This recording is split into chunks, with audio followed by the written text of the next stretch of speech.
하나님의 말씀은 여호수아 21장 1절에서 12절까지의 말씀과 43절에서 45절까지의 말씀입니다.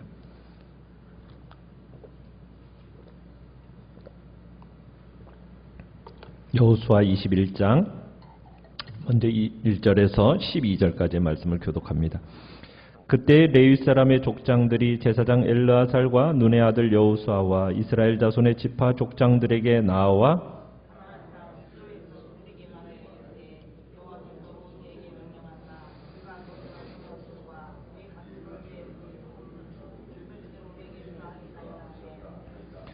이스라엘 자손이 여호와의 명령을 따라 자기의 기업에서 이 성읍들과 그 목초지들을 레위 사람에게 주니라.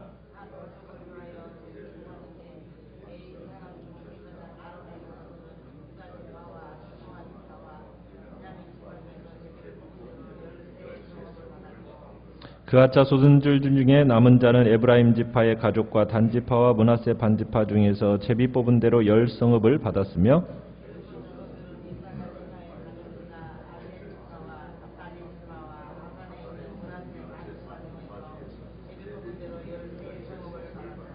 무라리 자손들은 그 가족대로 르우벤 지파와 갓 지파와 스불론 지파 중에서 12성읍을 받았더라.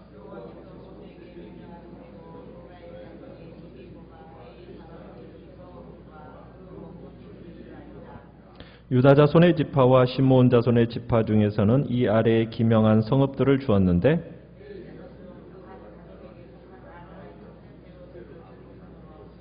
아낙의 아버지 아르바의 성읍 유다 산지 기럇 아르바 곧 헤브론과 그 주위의 목초지를 그들에게 주었고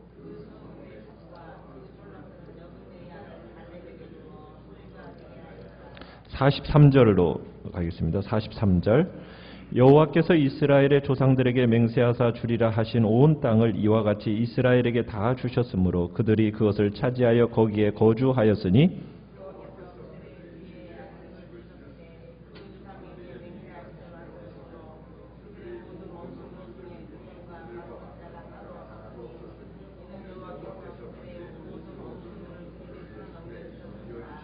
같이 읽습니다. 여호와께서 이스라엘 족속에게 말씀하신 선한 말씀이 하나도 남음이 없이 다 응하였더라. 아멘.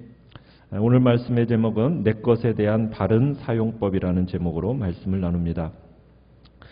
이제 가나안 땅의 분배가 끝났습니다.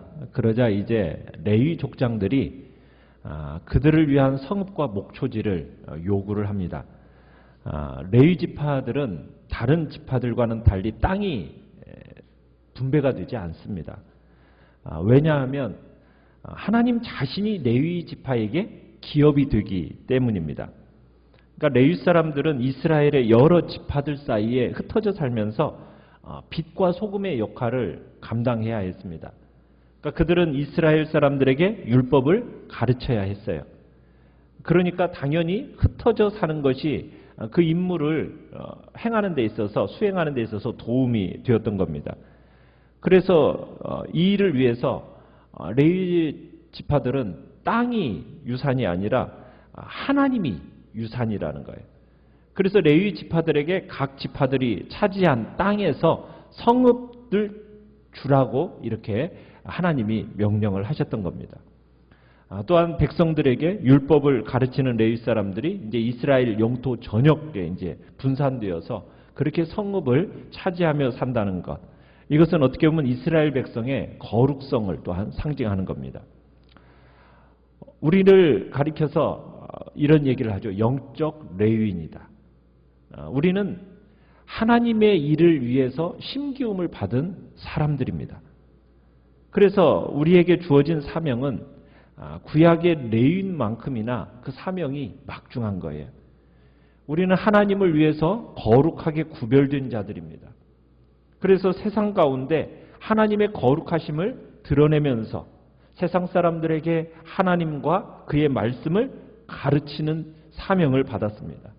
그리고 그들로 하여금 하나님과 바른 관계를 맺게 하는 역할, 이것을 성실히 수행해 나가기를 주님은 우리에게 바라고 계시는 거예요. 자, 그러면서 이제 하나님께서 이 레위 사람들에게 이스라엘 각 지파들의 성읍들을 줄 거라고 민수기 35장에서 약속을 하셨어요.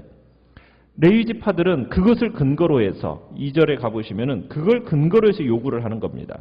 이렇게 얘기를 하죠. 2절 중반절에 보면 여호와께서 모세에게 명령하사 우리가 거주할 성읍들과 우리 가축을 위해 그 목초지들을 우리에게 주라 하셨나이다. 그러니까 지금 레위 지파들이 각 지파 지도자들을 찾아와서 땅을 요구할 때에는 무엇을 근거로 해서 지금 그 땅을 요구하고 있는 겁니까? 약속을 근거예요. 약속을 근거. 그죠? 약속을 근거로 해서 여호수아와 엘르아살 그리고 각 지파의 지도자들을 찾아와서 지금 땅을 요구하고 있는 겁니다. 그러니까 레위 지파의 족장들이 요구는 하나님의 말씀에 근거해서 지금 요구하고 있는 거예요. 어떤 개인적인 욕심에 의해서 나온 게 아닙니다. 하나님의 말씀에 근거하고 있다는 거. 여러분, 이 말씀에 근거한 요구가 그게 정당하고 그리고 그것이 응답을 받는 거예요. 그래서 하나님께 우리가 무엇을 구할 때는 철저하게 하나님의 말씀에 근거해서 구하는 것이 필요합니다. 그래야 그 요구에 대한 응답을 받을 수 있는 거예요. 하나님은 우리가 인간적인 욕심으로 어떤 세속적인 목적을 가지고 그것을 구하잖아요. 그러면 그거 거절하십니다. 그러나 우리가 하나님의 그 약속의 말씀을 근거해서 하나님 앞에 구하면은 하나님은 그 말씀에 어떻게 보면 스스로를 메어놓고 계시기 때문에 그 말씀에 꼼짝없이 어떻게 보면 다 들어주실 수밖에 없어요. 그뿐만 아니라 하나님이 들어주실 뿐만 아니라 말씀을 따라 요구하는 말씀을 가지고 약속을 가지고 그 근거로 요구하는 것을 하나님은 또한 기뻐하세요. 흐뭇해하셔요. 그래서 사람들은 약속한 것에 대해서 언제 그러냐는 듯이 파기하고 거절하지만 하나님은 그렇지가 않으시거든요. 하나님은 약속을 하시고 그 약속에 자신을 스스로 매이시면서 그 약속대로 신실하게 이루어 주시는 신실한 분이시라는 거예요. 하나님의 속성이 그래요. 그래서 우리는 그 하나님의 약속을 믿고 그 약속을 따르면서 그 약속을 붙들고 하나님 앞에 기도의 자리로 나아갈 때 우리의 기도는 하나님의 은혜 안에서 풍성함의 응답을 누리게 되는 것입니다. 여러분 가운데 아직도 하나님께로부터 약속한 바 아직 받지 못한 게 있다면 지금 하나님의 말씀을 붙들고 구하십시오. 하나님은 여러분의 요구에 반드시 응답해 주십니다. 마치 레위 족장들이 하나님의 약속, 그 말씀을 붙들고 요구했던 것처럼, 그래서 거주한 성읍을 받았던 것처럼 동일하게 우리는 하나님의 약속을 붙들고 이 시간에도 나아가는 겁니다. 자, 레위 사람들의 족장의 요구에 이스라엘 자손들은 어떻게 반응했습니까? 3절에 보니까 레위 사람들에게 다 주었죠. 하나님의 명령에 순종해서, 그죠? 여호와의 명령을 따라 여호와의 명령에 순종해서 이스라엘 자손은 자신이 할당받은 기업들이 있어요. 땅이 있어요. 그의 일부를 레위 사람들에게 제공을 합니다. 레위 사람들에게 제공되어진 성읍은 총 48개입니다.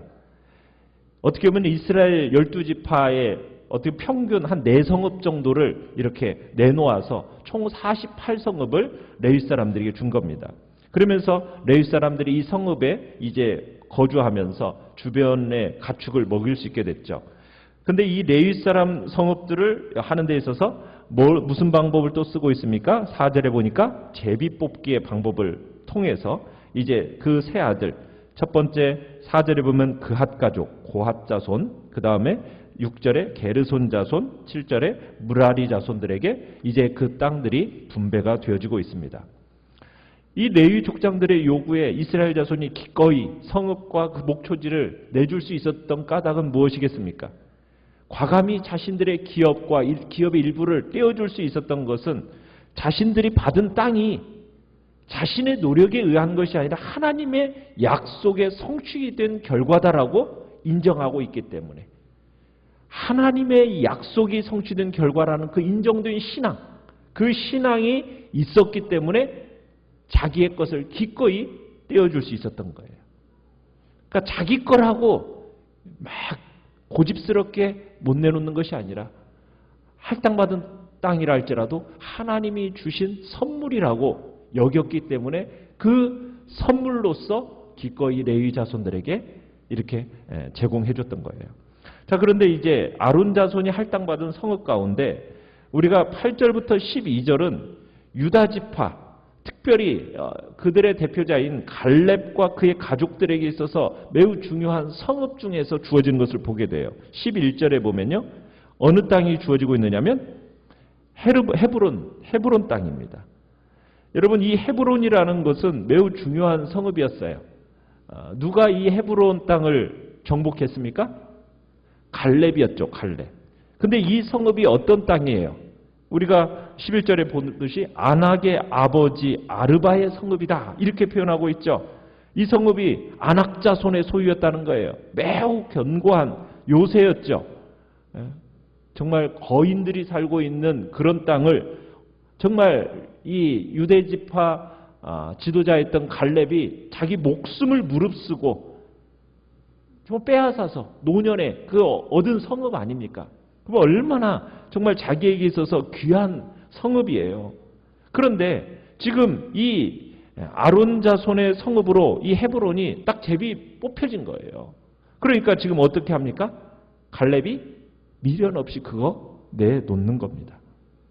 그러니까 하나님의 뜻에 철저하게 순복하는 모습을 보게 되는 거죠.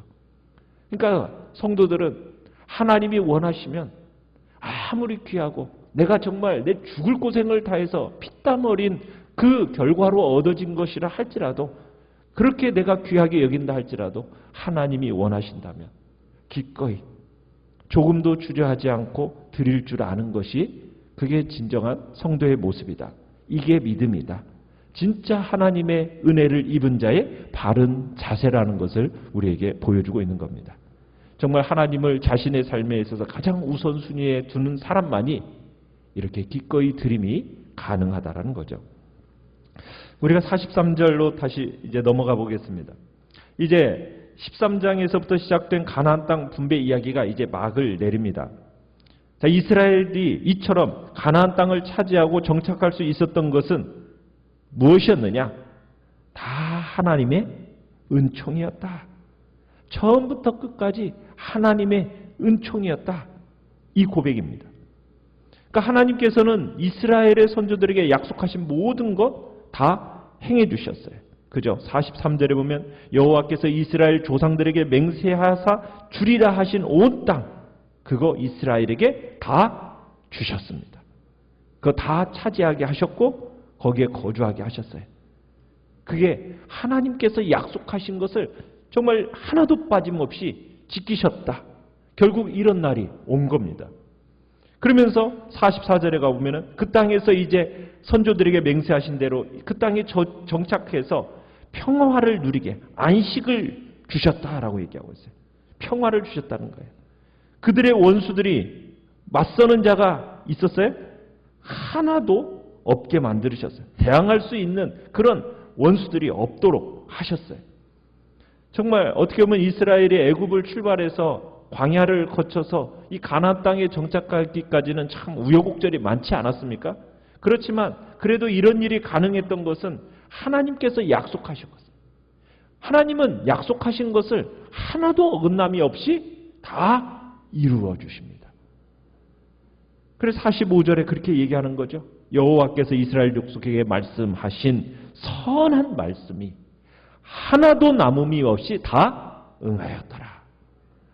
하나도 어긋남 없이 하나님의 말씀은 다 이루어집니다.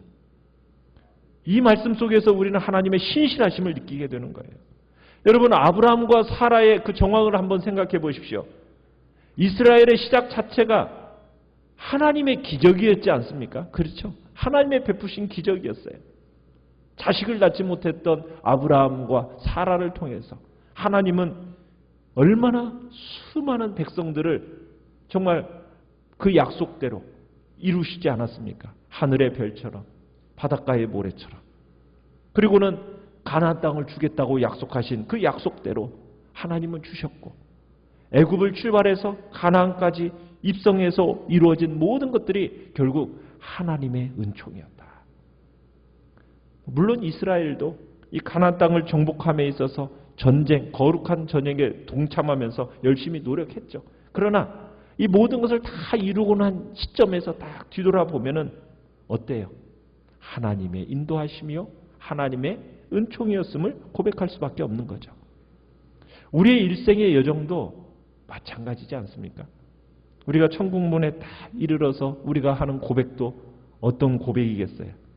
하나님이 다 하셨습니다.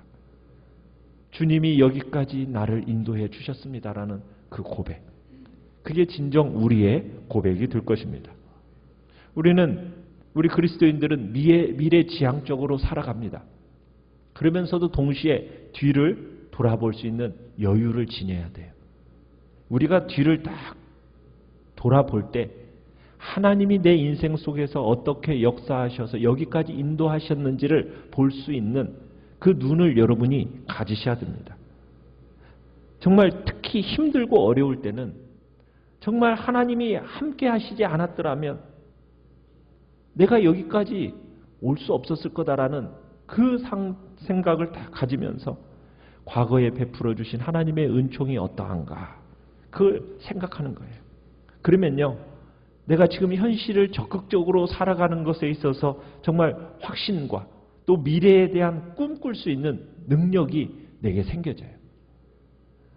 하나님이 얼마나 내 인생 속에 역사하셔서 나를 정말 세심하게 인도해 오셨는가.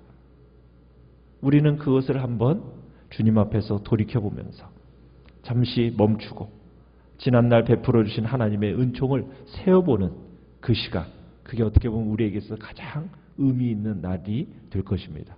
오늘도 이 시간 우리에게 주어진 모든 것 하나님의 은혜임을 인정하며 나아가십시오. 그리고 내게 베풀어 주신 그 은혜를 짐으로 기뻐하면서 내가 주님 앞에 또한 기꺼이 드리는 자, 헌신하는 자로 살아가겠다라는 복된 결단이 이 시간 있기를 간절히 축원합니다. 오늘 말씀